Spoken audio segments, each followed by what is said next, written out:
Syiar TV. Di subscribe, like, komen, share. Insya Allah berkah.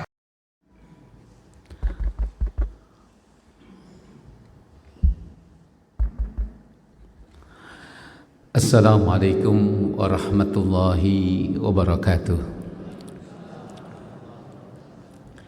Innal hamdalillah nahmaduhu wa nasta'inuhu wa nastaghfiruh wa na'udzu billahi min sururi anfusina wa min sayyiati a'malina may yahdihillahu fala mudhillalah wa may yudlil fala hadiyalah.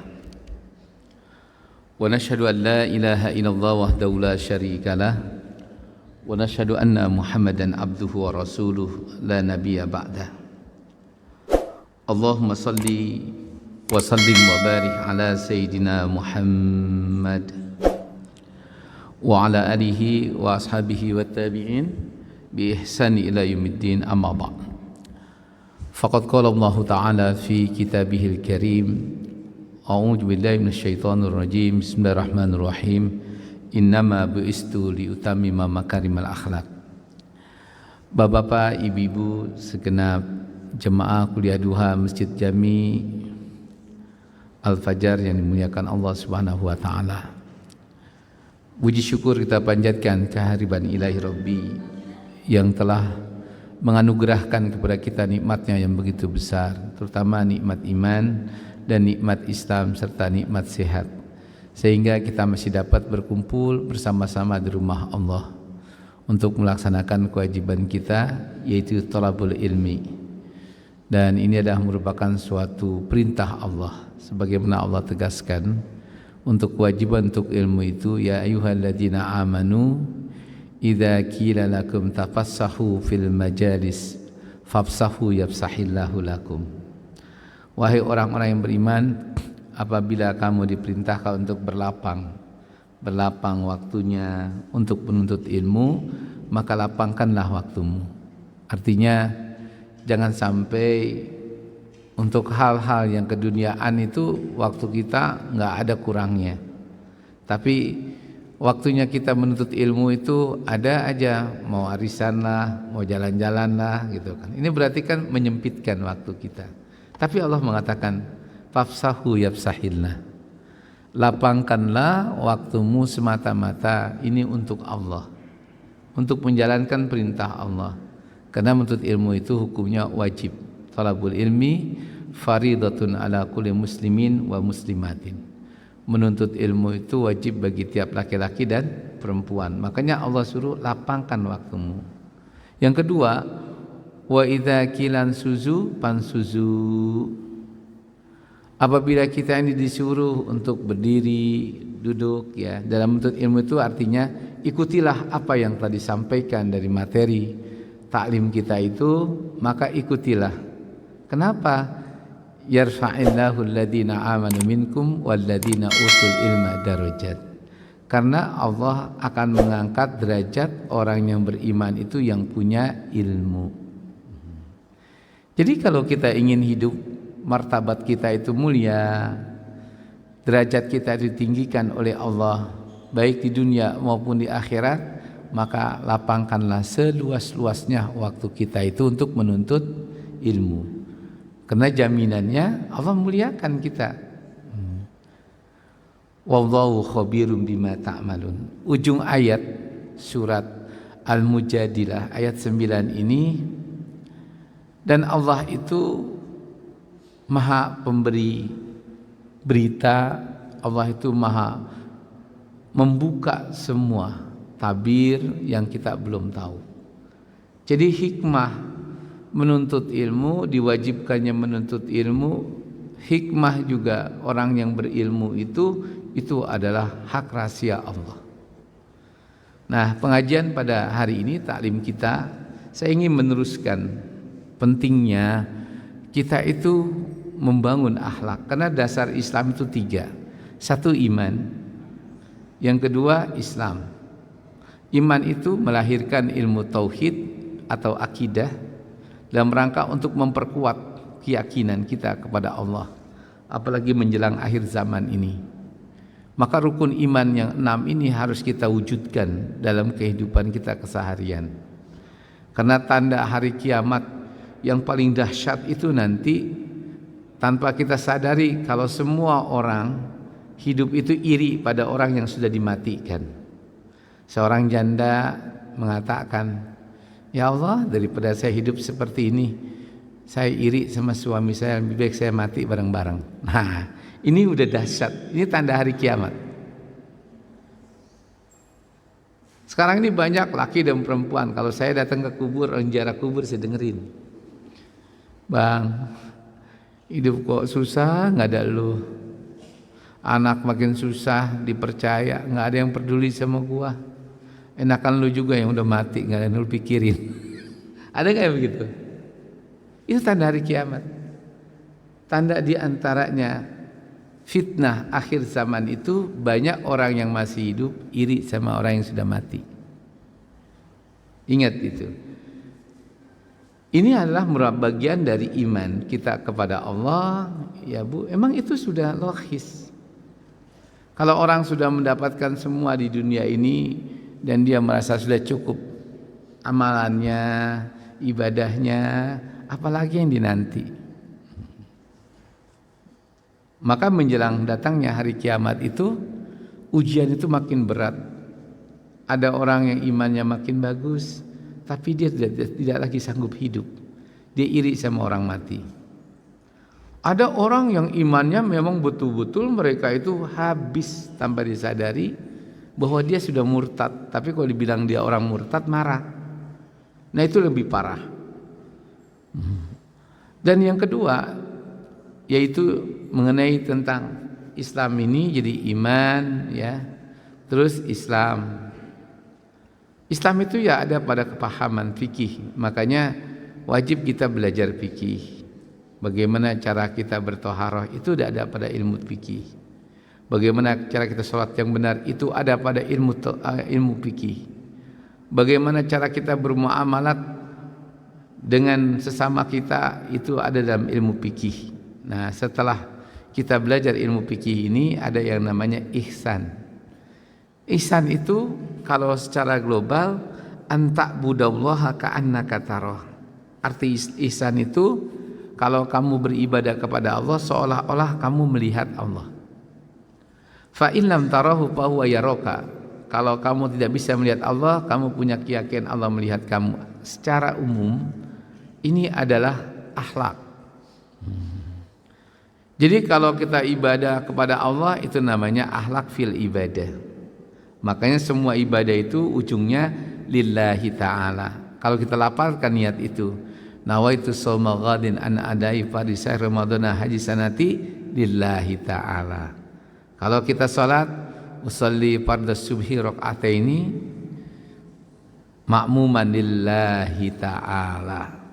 Bayar zakat sama, haji walillahi 'alan nasi hijjul baiti man istata'a ilaihi sabila, hanya kepada Allah.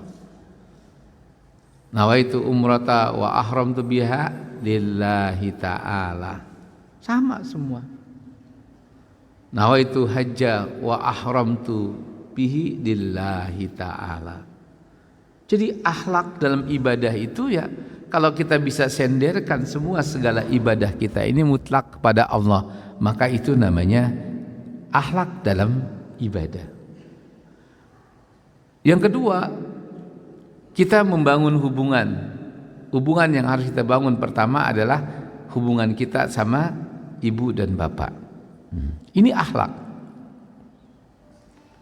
Perbaikilah. Perintah perbaiki itu birril walidaini. Berbuat baiklah, berbaktilah pada ibu dan bapakmu. Jadi bagaimana cara membangun hubungan kita yang baik dengan ibu bapak kita? Satu, lakukanlah ketaatanmu semata-mata karena Allah perintah. Ayatnya 17. Ayat memerintahkan kita untuk berbakti pada orang tua. Ini bukan main-main. Nah, yang kedua, kita memiliki hubungan dan tanggung jawab pada istri, pada anak-anak, ini juga akhlak.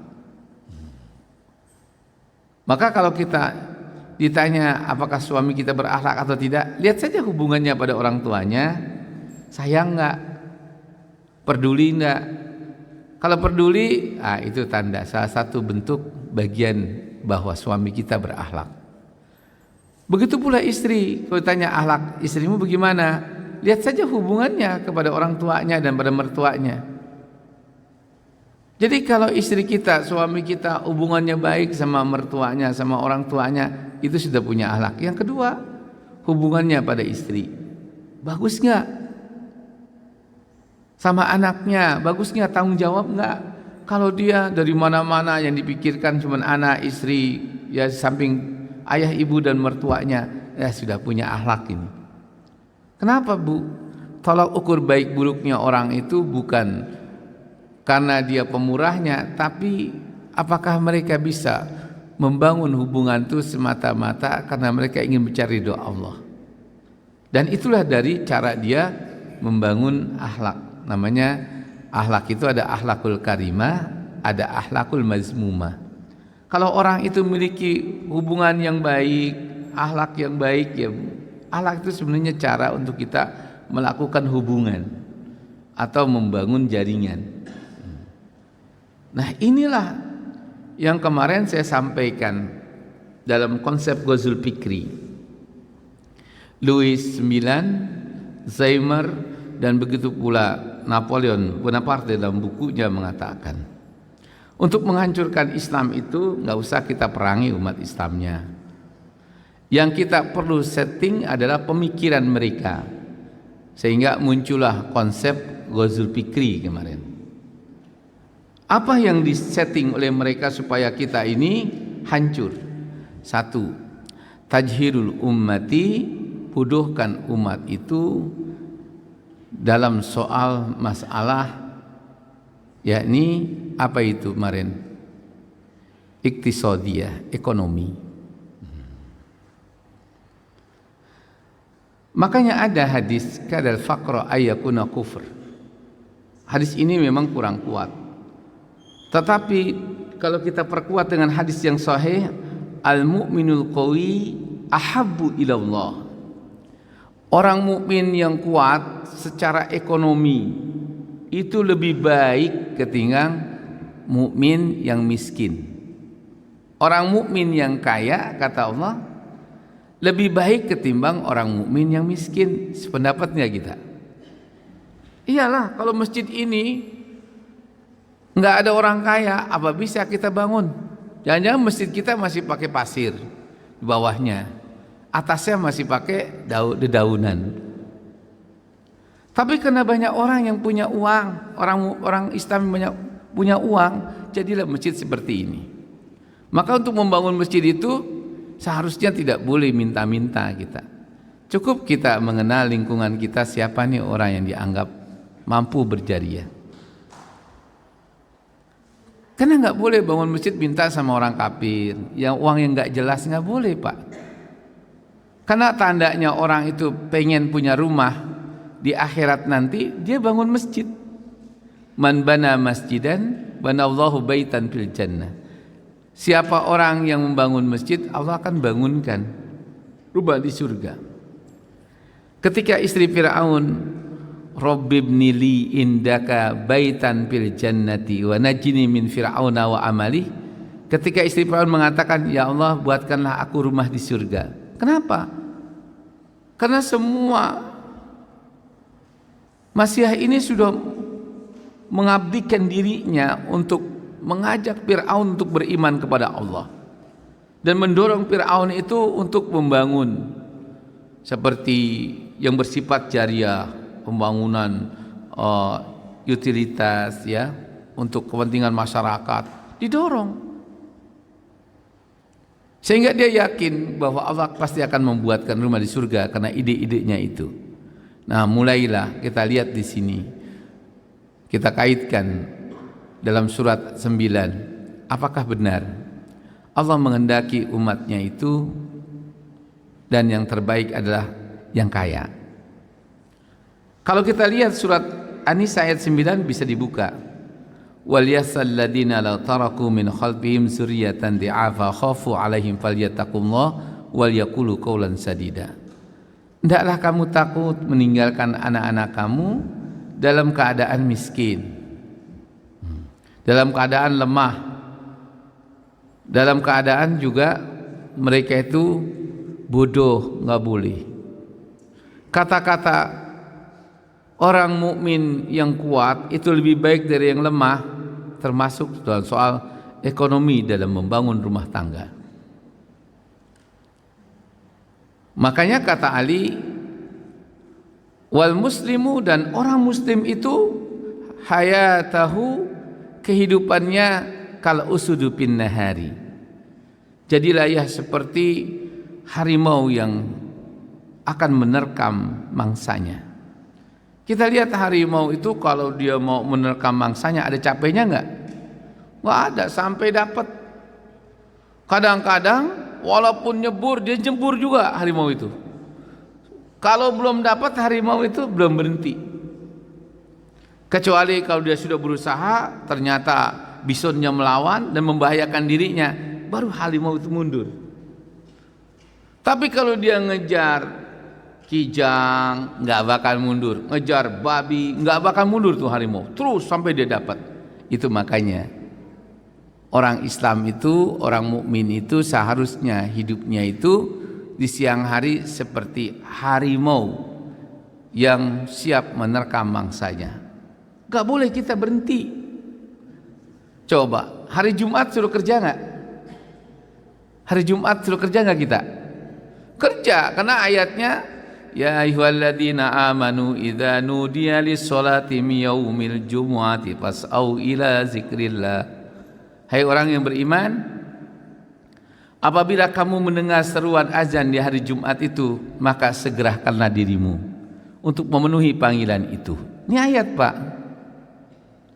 Wa idza qudiyatis sholatu fantasiru fil ardi wabtagu min fadlillah.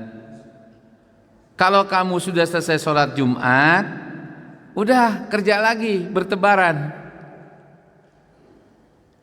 Carilah keutamaan rizki dari Allah. Dzalikum khairul lakum inda rabbikum in kuntum ta'lamun.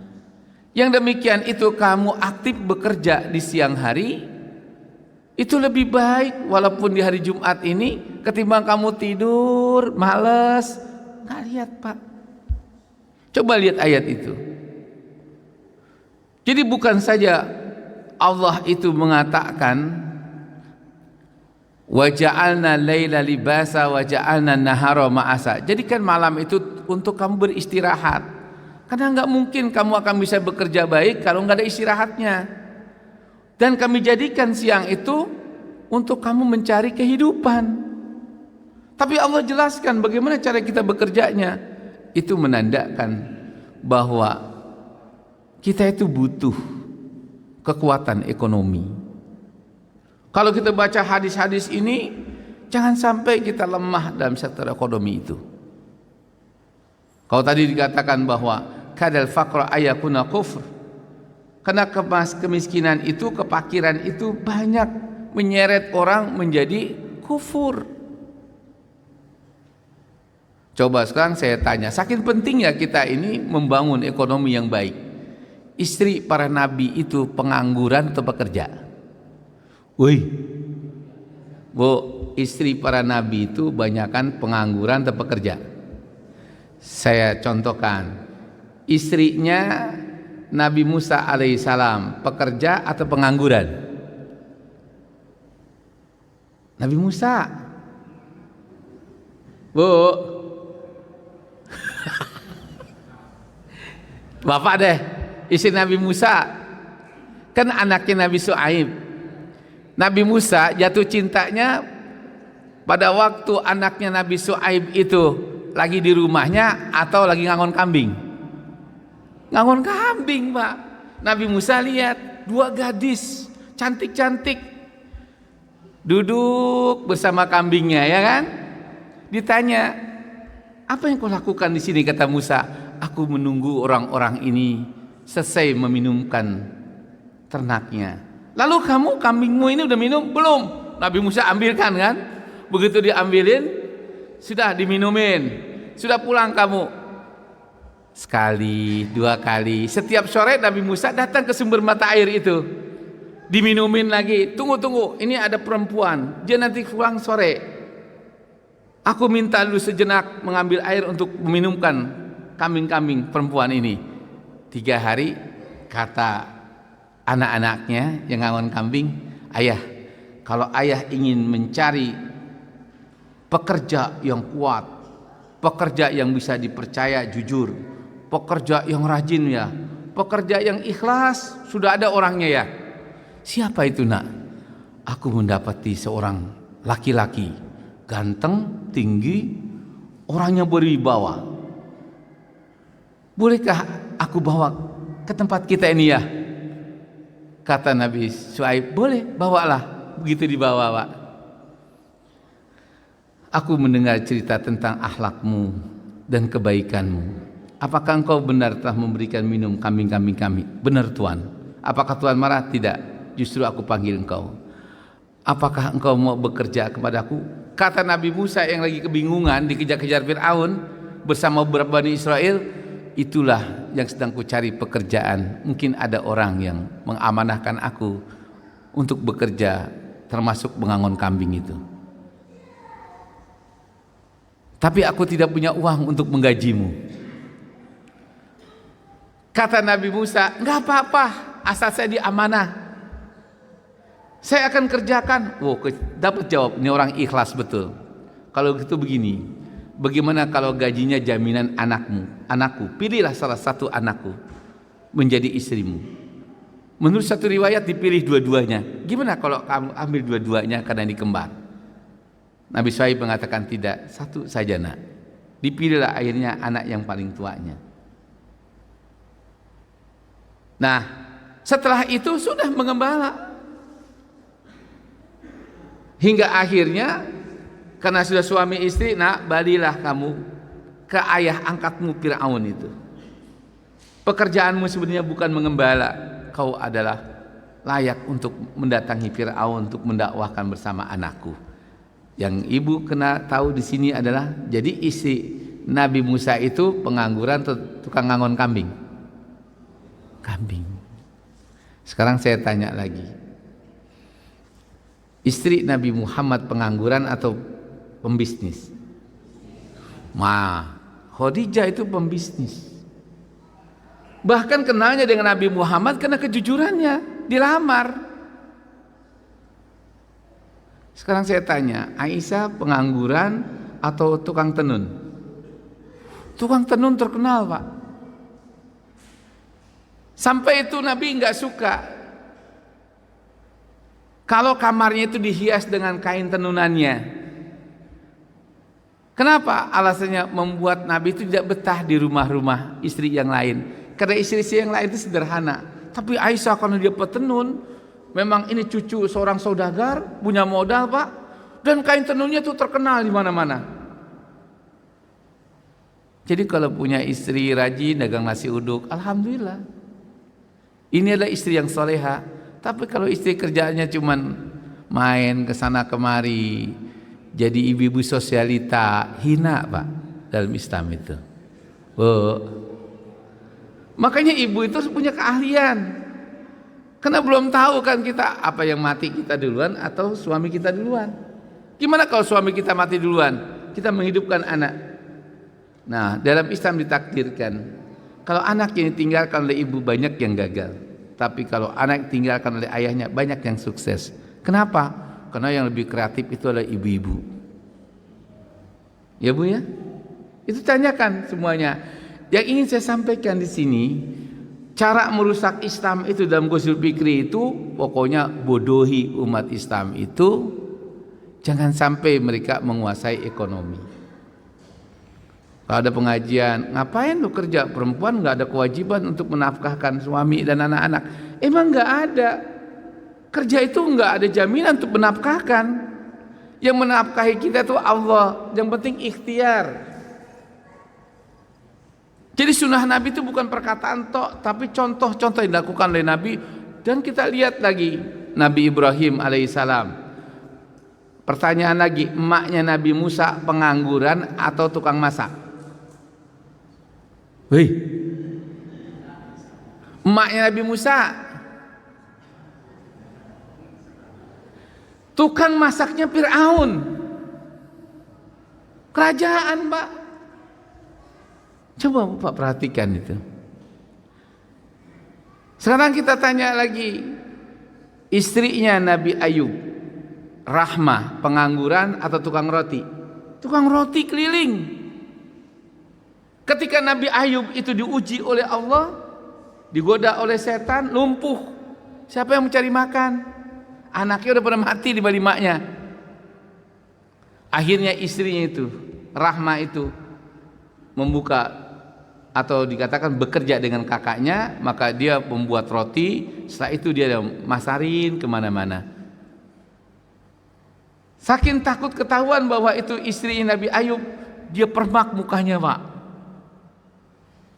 Maka kau sampai rumah menutup hijab. Kalau dia bekerja sampai dia lepas. Bukan saya membolehkan, tapi ini kisah, bacalah istri kehidupan Nabi Ayub itu yang bernama Rahmah. Nah sekarang ini kita lihat, Pak, banyak orang nggak mengerti sejarah, maka taunya menganggap bahwa wanita itu sudahlah urusan rumah tangga aja. Enggak.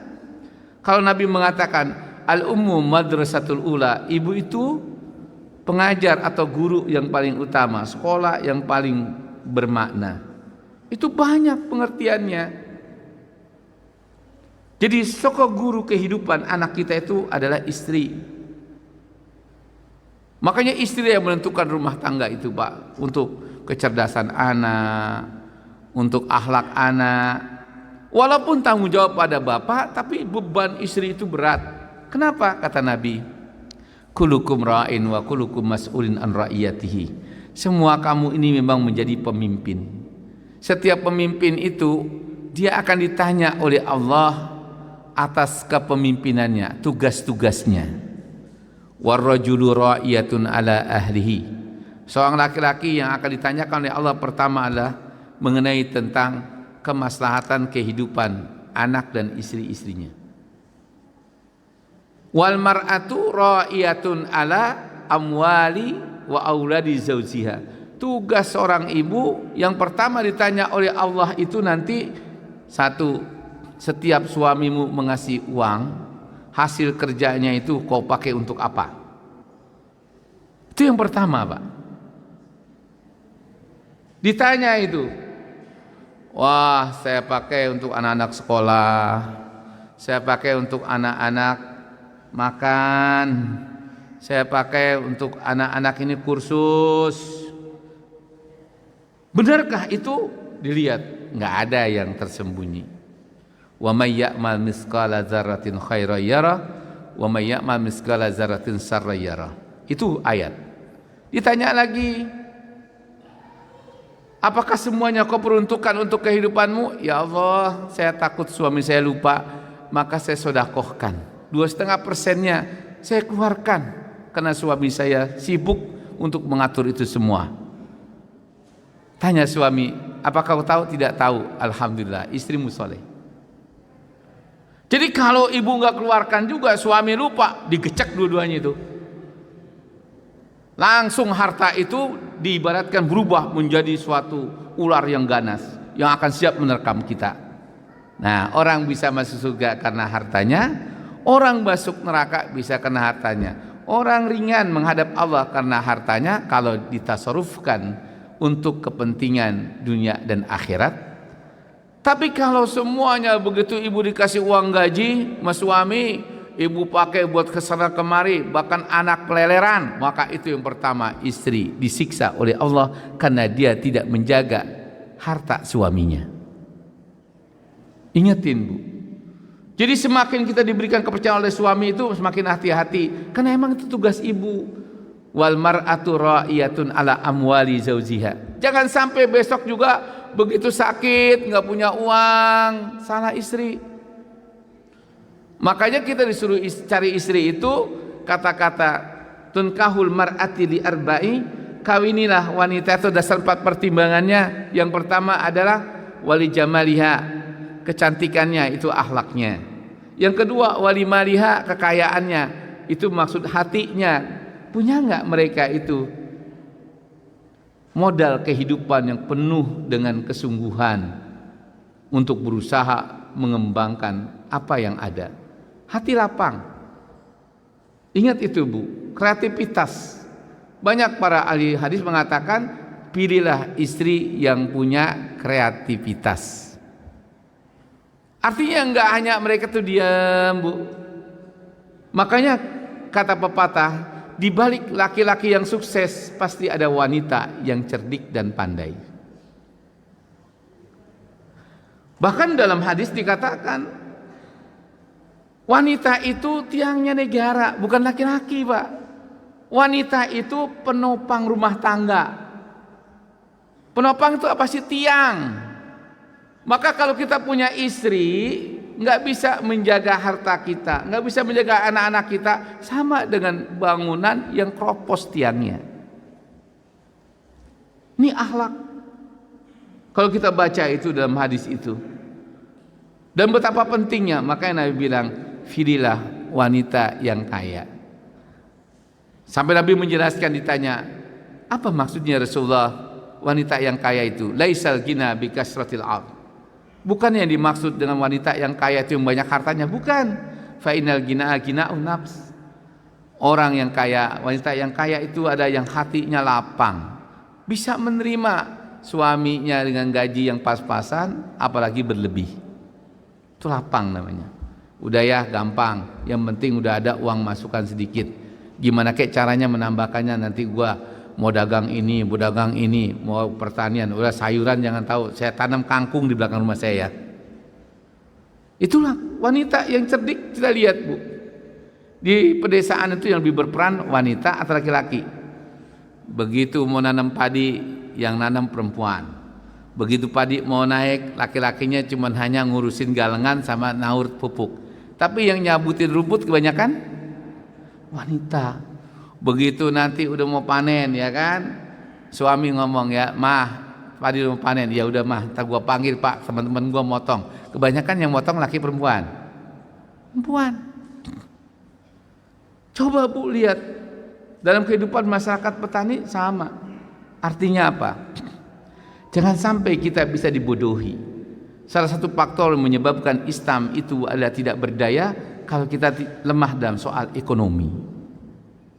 Sampai janji Allah, wa katabna fiz zaburi min ba'di dzikr, kami telah menetapkan dalam Al-Qur'an, sebelumnya dalam kitab Zabur, Taurat, Injil, kekayaan alam ini akan aku wariskan kepada hambaku yang benar, yang soleh. Soleh itu baik, soleh itu rajin, kreatif, jujur. Itu orang soleh. Ini ingat. Dan berikutnya dalam hadis tadi tentang kenapa penting kita memiliki istri yang baik. Kriteria yang ketiga itu walinasabiha, keturunan. Makanya kita orang-orang tua ini jangan sampai kita dicap keturunan jelek. Mana itu keturunan yang jelek? Satu, keturunan jelek itu pemalas. Itu jelek.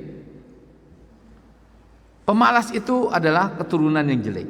Yang kedua, orang masuk dalam keturunan jelek itu apa itu? Pembohong, tukang bohong. Wa iyyakum bil kizbi. Makanya Nabi memperingatkan, "Hendaklah kamu takut, hati-hati bohong. Fa innal kizba yadul al fujur." Karena kalau orang udah bohong, menghalalkan berbagai macam cara yang dosa pun dia halalkan. Yang ketiga, apalagi kriteria orang yang dibilang tidak soleh, tidak baik ini? Tukang hutang. Tukang hutang. Cukuplah kalau orang itu kerjaannya hutang, malas, membohong, enggak ada lagi yang dibanggakan. Dari itu, hutang ini menyangkut soal kehidupan dan kematian. Sampai kita mati pun dipermasalahkan oleh Allah. Al-mayitu muta'alliqu bidainin. Sampai kita mati bergantung dengan nasib hutang kita. Apakah hutang kita itu ada yang mewariskan atau tidak? Selama tidak ada yang membayarkan, tidak ada yang mewariskan, tidak bawa pertaking Bu, kita nggak boleh disolatkan. walaupun disolatkan sia-sia. Maka kalau ada mayat yang disolatkan oleh Nabi, itu adalah mayat yang punya hutang. Ini jelek. Dan yang ketiga baru, orang yang jelek itu adalah orang yang hubungan pada sesamanya itu buruk. Maka kalau kita mencari istri, orang yang banyak temannya, orang yang disukai oleh temannya, orang yang banyak kalau dia datang itu ya, orang menyanjungnya, itu orang baik sudah. Anil mar'i la tas'al was'al an qarinihi. Baik buruknya orang itu jangan kau tanyakan, tanyakanlah pada orang sekitarnya. Jadi kalau kita pilih calon istri itu bukan orang yang kuper, orang yang luas pergaulannya, orang yang banyak persahabatannya. Nah itu cari. Makanya Bu, mendidik anak itu bukan sekedar dia pintar, tapi bagaimana dia bisa membangun hubungan. Karena itu yang menentukan. Bagaimana dia berjodoh kalau dia itu nggak bisa berhubungan atau membangun komunikasi dengan orang lain. Itu penting Bu. Nah saya kembalikan, oleh karena itu untuk menghancurkan Islam dalam usul fikri itu adalah di samping lemahkan dalam sektor ekonomi, nanti ada terakhir itu lemahkan dalam soal politik. Nah ini juga sudah kita dilemahkan. Lemahkan dalam soal pertahanan diri juga dilemahkan. Dan yang keempat, lemahkan dalam soal masalah akhlak. Ini kita lihat kenapa? Karena ruang lingkup akhlak itu begitu luas.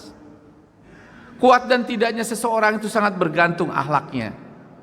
Lihat, terutama kita bicara masalah akhlak dulu di dalam hadis ini. Ittaqillah haitsuma kunta wattabis sayyi'atul hasanah. Bicara masalah akhlak ini, dalam hadis Nabi dikatakan, hendaklah kamu bertakwa kepada Allah di mana saja kamu berada. Dan yang kedua, iringilah perbuatan yang buruk itu dengan perbuatan yang baik. Artinya, kalau orang yang punya akhlak itu orang yang kalau dia salah dia cepat minta maaf. Itu punya akhlak. Kalau orang udah punya salah dinasehatin ngotot, itu nggak punya akhlak. Bapak punya istri salah, Dek, salah tindakanmu nih. Ya bang, saya minta maaf, saya keliru. Itu punya akhlak. Tapi kalau dia nyalain kita, lu laki-laki juga nggak bisa berbuat apa-apa, walaupun gue salah begini gue udah ikhtiar. Jangan. Kalau kita salah, akui salah. Itu punya akhlak. Ya. Yang kedua, makna tatba'us sayyi'ati bil hasanah. Iringilah perbuatan yang jelek itu dengan kebaikan ya. Kalau kita sebelumnya menyadari kita tuh kurang dalam beribadah, maka setelah kita taubat, perbanyaklah ibadah. Sholat bukan hanya wajib saja, kerjakan yang sunnah. Kalau kita dulu juga waktu kita habis untuk jalan ke sana kemari, wah saya mau bertobat. Supaya kita bilang akhlak, maka habiskanlah waktu kita sekarang ini untuk melakukan hal-hal yang memiliki manfaat. Taklim, zikir, belajar baca Quran. Nah itulah Bu, orang yang berakhlak. Yaitu orang yang selalu menutupi kekurangannya dengan kebaikan-kebaikan. Kenapa demikian? Tamhuha, kata Allah, kata-kata tamhuha ini ya, yaitu semua akan menghapuskan segala kekurangan dan kesalahan kita. Kalau kita itu bisa memperbaiki kehidupan ini dari yang buruk menjadi baik. Wa khaliqin nasa bi khulqin hasanin. Allah tegaskan Rasulullah dalam hadis Tirmizi ini, dan pergaulilah manusia atau bergaulah dengan sesama manusia ini dengan akhlak yang baik. Apa itu akhlak yang baik?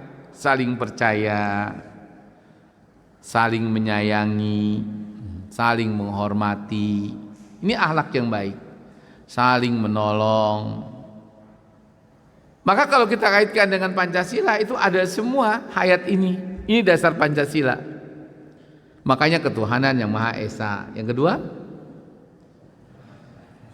apa Pak? Keadilan, kemanusiaan yang Bapak itu lihat apa? Itu akhlak. Yang ketiga, persatuan Indonesia. Sampai dibilang hubul watan minal iman secara republik. Dan di dalam kerukunan masyarakat itu utamakan, kedepankan kerukunan ketimbang keangkuhan kita. Ini persatuan Pak diutamakan. Makanya bersatu kita teguh, bercerai kita runtuh. Itu pepatah Arab seperti itu mengatakan. Dan yang keempat kita lihat dalam Pancasila itu. Apa itu? Kerakyatan yang dipilih oleh hikmah kebijaksanaan. Jadi hidup ini jangan cuman kita ngikutin hawa nafsu, dengerin dulu. Makanya sistem kita perwakilan. Cuman kadang-kadang kalau kita ditunjuk sebagai orang yang mewakili, jangan kita coba diri kita sendiri. Kita dengerin tuh bagaimana orang di sekitar kita ini. Itu yang perlu kita pikirkan. Jangan kayak sekarang, ya kan? Buat undang-undang semaunya dia. Kenapa? Karena orang yang kita titipkan tidak punya sifat amanah. Sampai memindahkan ibu kota, apa nggak belajar tuh bangun kereta cepat nggak jadi-jadi? Loh, saya sampaikan. Makanya untuk membangun masjid aja kita sudah kelayakan dulu nih, tanahnya, geratnya kayak apa dalamnya, bisa nggak kita tumpuk ini jadi 3 tingkat, kita hitung, ya kan? Dipelajarin dulu membangun masjid doang. Coba sekarang Bapak tanya, kenapa itu proyek jadi setengah nangkrak? Alasannya apa? Karena dari Purwakarta ke sana katanya tanahnya labil. Emang lu baru tahu? Kalau nggak mau labil, ikutnya jalan kereta yang ada itu kan? Cara Belanda membangunnya. Terus hubungannya dengan ingin pindah kota Jakarta gimana? Kita sih oke-oke aja. Yang penting itu dibuat studi kelayakannya. Udah rakyat tahu semua nih loh, kondisi tanahnya di Penajam begini begitu. Ini hutan kita begini. Dah, kalau kita itu wakil rakyat, dah kita nggak bisa memutuskan. Ini menyangkut soal jantung kota atau ibu kota Indonesia. Kita referendumkan saja rakyat, mau pindah nggak? Di sini enggak Pak. Lah ya emang uang dari mana? Orang disuruh lockdown aja bilangnya nggak punya uang. Sekarang kota udah dipindahkan ke sana. Bagaimana studi kelayakannya? Ini ibu kota yang membangun, buat siapa kita bangun besok? Kan kita tanyain dulu semuanya. Saya pikir ya kita akan dipertanyakan oleh Allah semuanya. Karena Allah mengatakan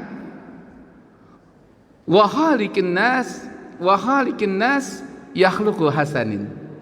Karena kata-kata pergaulilah manusia dengan akhlak yang baik itu saling percaya. Kalau kita dipercaya, kita juga jangan kita seenaknya. Wah, ini menyangkut semuanya. Nah, oleh karena itu kita lihat, kalau begitu ruang lingkup akhlak ini yang dihancurkan oleh para musuh-musuh Allah dan musuh-musuh kita ini apa? Akhlak secara pribadi.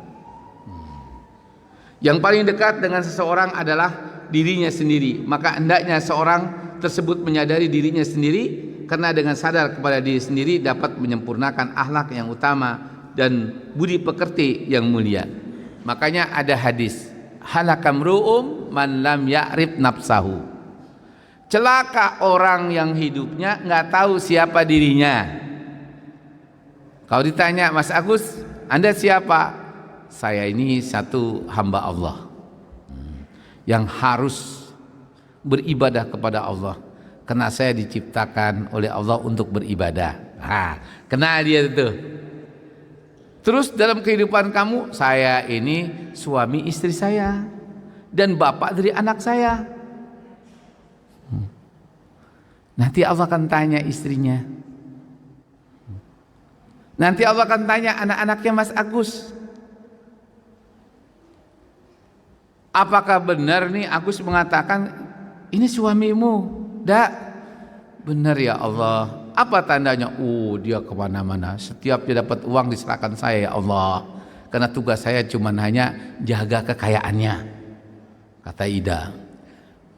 Allah bilang betul. Tanya lagi anak-anaknya, ini benarkah bapakmu? Kata anaknya, benar ya Allah, bukan secara biologis. Saya diciptakan oleh Allah dari sperma ayah saya. Tapi ayah saya ini yang membimbing ibu saya untuk menyekolahkan saya, mengantarkan saya, sampai saya diajak ke masjid kemana-mana. Pak, itu wajib. Ditanya oleh Allah, bukan sebatas kita jawab. Dulu saya pernah ajarkan dalam tauhid di sini. Ketika Allah mengatakan marrabbuka, siapa Tuhanmu? Bukan sebatas kita jawab Allah. Kenapa kau mengatakan aku sebagai Tuhanmu? Ya karena engkau katakan ya Allah dalam kitab sucimu yang menjadi itu kalamullah, kalammu. Apa itu buktinya? Dalam surat Toha ayat 14. Baca ayatnya. Saya kan nggak pernah ngaji. Nah itulah repot. Tapi kalau dia ceramah, saya dengar Ustaz Salimin menyatakan dalam surat Toha. Apa enggak ayatnya? Saya kan bukan Ustaz. Ya sudah bagus kamu. Ikuti Ustaz Salimin. Ditanya saya, Pak, benarkah kau kasih tahu? Benar. Kau bacakan ayatnya? Baca. Tapi kena murid saya yang dablek gak mau hafal dia. Menurut kamu, ya Allah ampunilah murid-murid saya. Ada yang cerdas, ada yang tidak. Kalau kata Allah, coba bacakan ayatmu itu yang kau bacakan. Innani anallah la ilaha illa ana fa'budni wa aqimis shalah li zikri. Wah sudah, kata malaikat, benar dibacakan itu. Enggak semata-mata ditanya, Pak. Pertanyaan yang ketiga mungkin muncul. Di samping kau tahu Allah mengasih tahu itu sebagai Tuhanmu, apa dasarmu menganggap Allah sebagai Tuhan dan layak kau jadikan Tuhan itu? Ya, seperti yang Allah katakan, imanku tidak pernah keluar dari apa yang telah difirmankan dalam Al-Quran. Surat Al-A'raf ayat 53. Dasar aku menuhankan engkau ya Allah sebagai Tuhanku karena engkau menciptakan langit dan bumi. Kemudian engkau atur ini semua. Apa yang ada di langit dan bumi termasuk aku kau atur, kau tentukan. Bacakan ayatnya. Inna rabbakumullah alladzi khalaqas samawati wal arda wa ma bainahuma fi sittati ayyam. Kata malaikat, ya Allah sudahlah, capek-capek kita nanya dijawab terus. Bisa aja, Pak. Karena Islam itu pasti. Makanya ngajinya nggak boleh setengah hati. Termasuk tentang masalah akhlak. Kenapa Allah bilang kembalikan pada dirimu dulu? Artinya apa? Kalau orang itu sudah tahu dirinya, insya Allah tidak bermaksiat kepada Allah. Istrinya Agus ditanya, kamu siapa? Saya istri Pak Agus. Oh suamimu? Ida, betul itu. Apa konsekuensimu? Aku terikat dengan perjanjian. Aku tidak pernah mengakui laki-laki ada yang ganteng selain Mas Agus. Wah benar itu. Tapi kalau masih lihat kan, tapi aku lihat, kau melihat masih ada laki-laki selain Agus yang ganteng. Kok engkau tahu ya Allah? Gak bisa. Allah ya'lamu ma fis sudur. Allah tahu apa yang tersembunyi dalam hatimu, walaupun hatinya doang. Makanya istighfar. Bukankah kau tahu bahwa aku mengetahui apa yang tersembunyi dalam hatimu? Mau ngomong apa, Bu? Makanya juga gak selingkuh. Tapi suami saya selingkuh. Boleh 2, boleh 3 kalau laki-laki mah. Bukan selingkuh, tinggal ngomong doang. Kalau wanita nggak boleh, cuma 1 kan, nggak ada lagi. Mau ngomong apa? Kalau laki-laki ada alasannya. Ya Allah kan boleh 2, boleh 3. Kenapa kau tidak bilang sama istrimu? Marah duluan ya Allah. Mendingan saya bohongin aja dah. Berarti bohong karena kebaikan boleh? Nggak boleh sebenarnya. Tetap aja nggak boleh. Nah itu contoh paling gampang. Nah saya kembali ke ini akhlak. Ibu numpang sama mertua. Tapi ibu mengatur mertua nggak tahu diri. Kalau kita numpang mertua apa ya, mah boleh nggak mah ini diganti mah catnya? Kata mertua kita nggak boleh. Rumah gua lu mau ganti-ganti catnya. Ya udah, kalau ibu masih suka tinggal di mertua, ikutin aja. Kalau nggak suka, ya kayaknya kita nggak punya hak ya di sini. Mau ganti apa aja dimarahin sama ibu. Boleh nggak begitu? Nah suami harus pikir, iya juga ya, mak. Aku mau pindah dulu mak rumah. Kenapa? Istri saya bilang. Dia nggak bisa mak, dia tidurnya tuh nggak bisa warnanya ini warna putih begini, maunya yang agak redup mak. Nah itu kewajiban suami kan. Tapi kalau ibu numpang sama mertua maksa, mau marah menggak nenek, emang dasarnya merese, ya nggak boleh, nggak tahu diri. Pokoknya pendek kata, kalau orang itu selalu dia, saya di sini sebagai apa ya? Saya cuma menantu, nggak bisa berbuat apa-apa. Oh iya deh, itu namanya istri yang saleh. Istri yang saleh, dia tahu diri. Jadi orang yang baik itu orang yang tahu diri. Dia sebagai bos, dipercaya Pak. Tapi nggak ada visi dan misinya, nggak ada ide menjalankan suatu usaha. Nah itu nggak tahu diri. Maka kalau jadi bos, orang-orang tidur 6 jam, dia harus di atas. Nah, jangan sampai 6 jam, 4 jam aja cukup. Orang sampai jam 7, dia harus setengah 7 paling lambat, ya kan? Itu jadi bos. Jangan mentang-mentang bos datangnya jam 10, jam 9, ya salah lah. Gimana mau baik? Nggak tahu diri. Urusan udah datang, tahu orang udah pada kumpul semuanya, lu pergi kemana, izin lah dari kantor. Nah itu namanya bos yang bertanggung jawab. Jadi karyawan diomelin sedikit purik. Nah, lu jadi bos. Pokoknya pendek kata, kalau kita bilang akhlak pribadi itu orang yang tahu diri. Punya menantu, pengertian bahwa dia numpang sama kita, Bu. Banyakan malunya. Ngomong sama kita juga nggak bisa begini kalau dia tahu diri. Kenapa sih kamu nak nunduk terus ngomong sama ibu? Ya Bu, gimana? Orang saya masih numpang sama ibu. Bukan berarti kalau kita orang tua kita numpang kita boleh ngomong seenak-enaknya. Enggak, orang tua mah orang warisan kita semua milik orang tua kita. Milik anak, milik orang tua. Itu yang harus kita sadari betul. Ini saya pikir ya. Dan berikutnya di sini manusia terdiri dari jasmani dan rohani. Nah, kita lihat orang yang berakhlak itu waktu tidur dia tidur. Jangan ngantuk dia paksain, pasti celaka. Jadi orang yang berakhlak itu orang yang karena terdiri dari rohani jasmani, maka dia selalu berpikir hak-hak dari tubuhnya ini. Kaki. Ini kaki, Pak. Sekarang saya tanya, orang itu sudah tua, sehat dan tidaknya lihatnya dari mana? Dari apa? Dari kaki. Biar dia umurnya 90 tahun bisa jalan kemana-mana, sehat. Biar umurnya baru 60 tahun, tapi kalau jalan udah nunduk, jalan sedikit kaki udah diseret, nggak sehat. Lalu bagaimana supaya kaki tetap sehat? Oh, kaki ini sumber beban, makanya harus disesuaikan dengan badan. Kayak saya ini kegedutan, makanya makan sekali, tahu diri. Karena kaki saya udah nggak beban kayak dulu. Coba begitu saya kuruskan badan saya, enak jalan kemana-mana. Tapi begitu naik 2 kilo lagi sakit udah tuh. Lalu bagaimana caranya kita tetap sehat? Kaki ini digerakkan. Udah tua, sehari nggak bergerak, kaki sakit Pak. Ya kan Pak? Makanya gerak terus. Hidup ini kata Nabi kebiasaan. Maka Allah akan matikan kita dalam keadaan kebiasaan kita. Kalau masih muda kita olahraga seminggu sekali. Kalau udah mau 60 tahun tiap hari jalan minimal 30 menit. Untuk apa tujuannya? Untuk supaya kaki kita tetap memiliki daya beban. Itu aja. Makan dikurangin.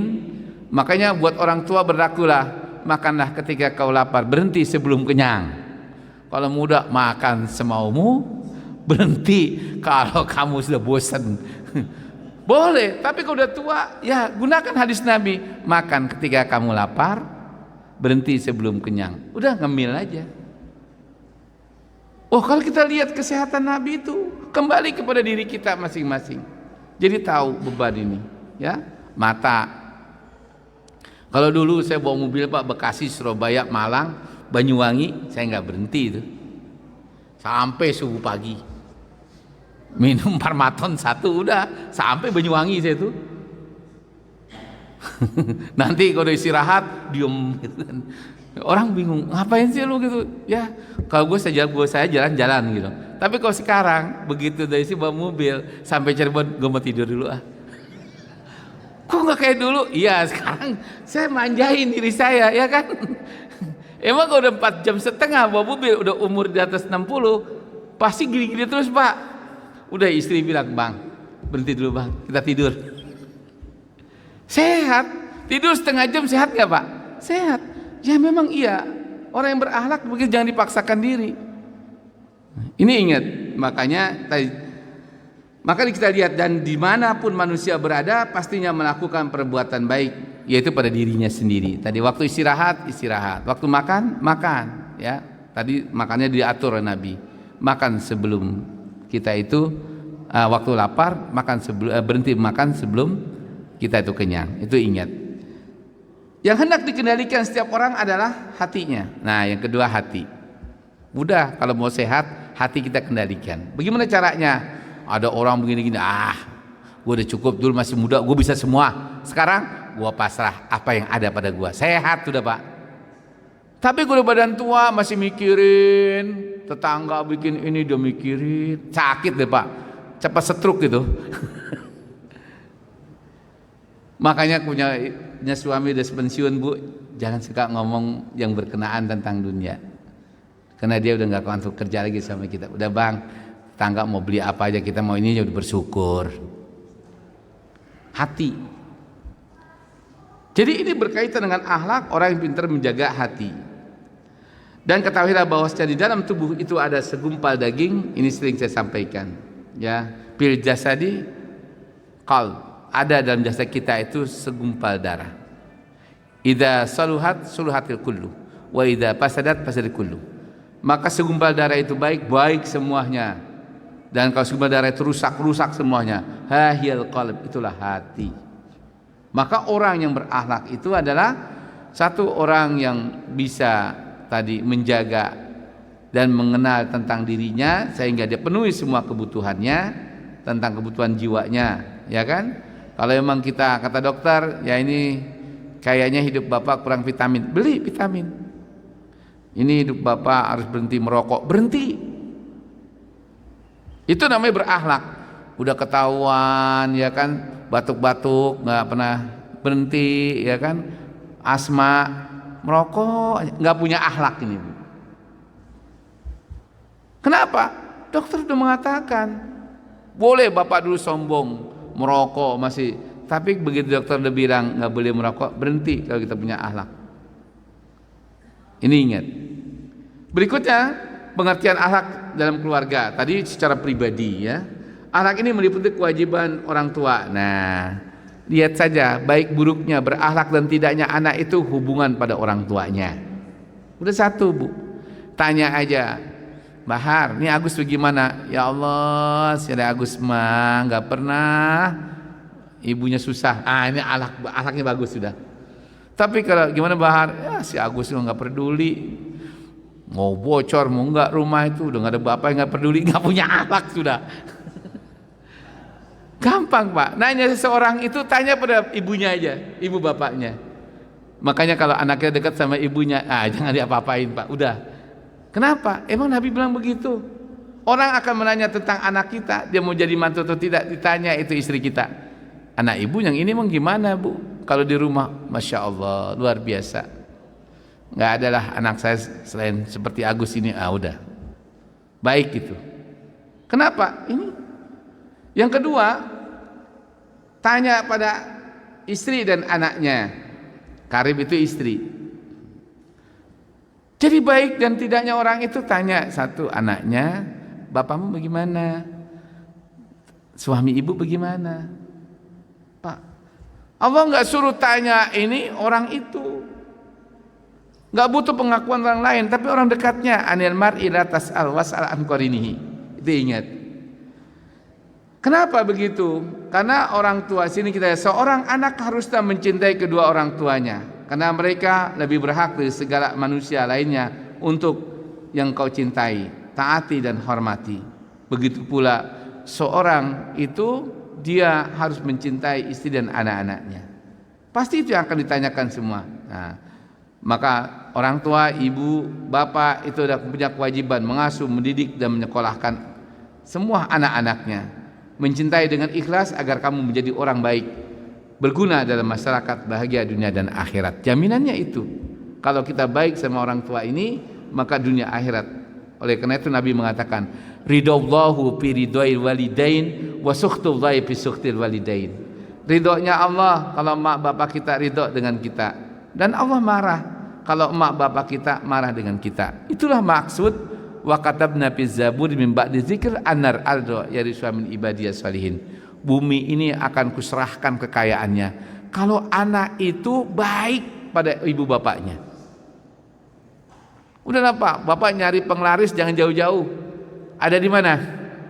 Di ibu, ridho bapak. Makanya setiap kita mau ngerjain apa aja, mau ada proyek apa-apa, orang tua jangan disembunyikan. Kata emaknya, nanti kalau berhasil mama kasih upah dengernya ya. Jangan upah denger mah, emang ada jatahnya bilang. Itu anak yang soleh, ada jatah emak. Berapa? 1/8 dari keuntungan ini mak, saya kasih. Bukan saya udah mati aja. Nah itu baru anak hebat. Kalau setiap dia dapat keuntungan 1/8 dia kasih mak bapaknya. Bu, kalau suami begitu senang nggak? Pasti senang lah. Mak bapaknya diperhatikan, apalagi ibu gitu kan. Salah juga mak bapaknya dia perhatikan, anaknya keleleran, istrinya nggak diurus, salah juga, neraka juga. Sebaliknya juga anak istri dipikirin, mak bapaknya nggak dipikirin, neraka juga. Jadi bagaimana jalannya? Oh ya, jaminan akhlak itu baik sama ibu bapak, baik sama istri dan anak. Maka satu paket di sini. Itu orang yang berakhlak nilainya. Udah 8:30 ini. Baru sampai sini dulu. Nanti akan kita teruskan lagi pengertian akhlak dalam bermasyarakat apa aja. Nah ini sudah banyak pertanyaan. Kenapa orang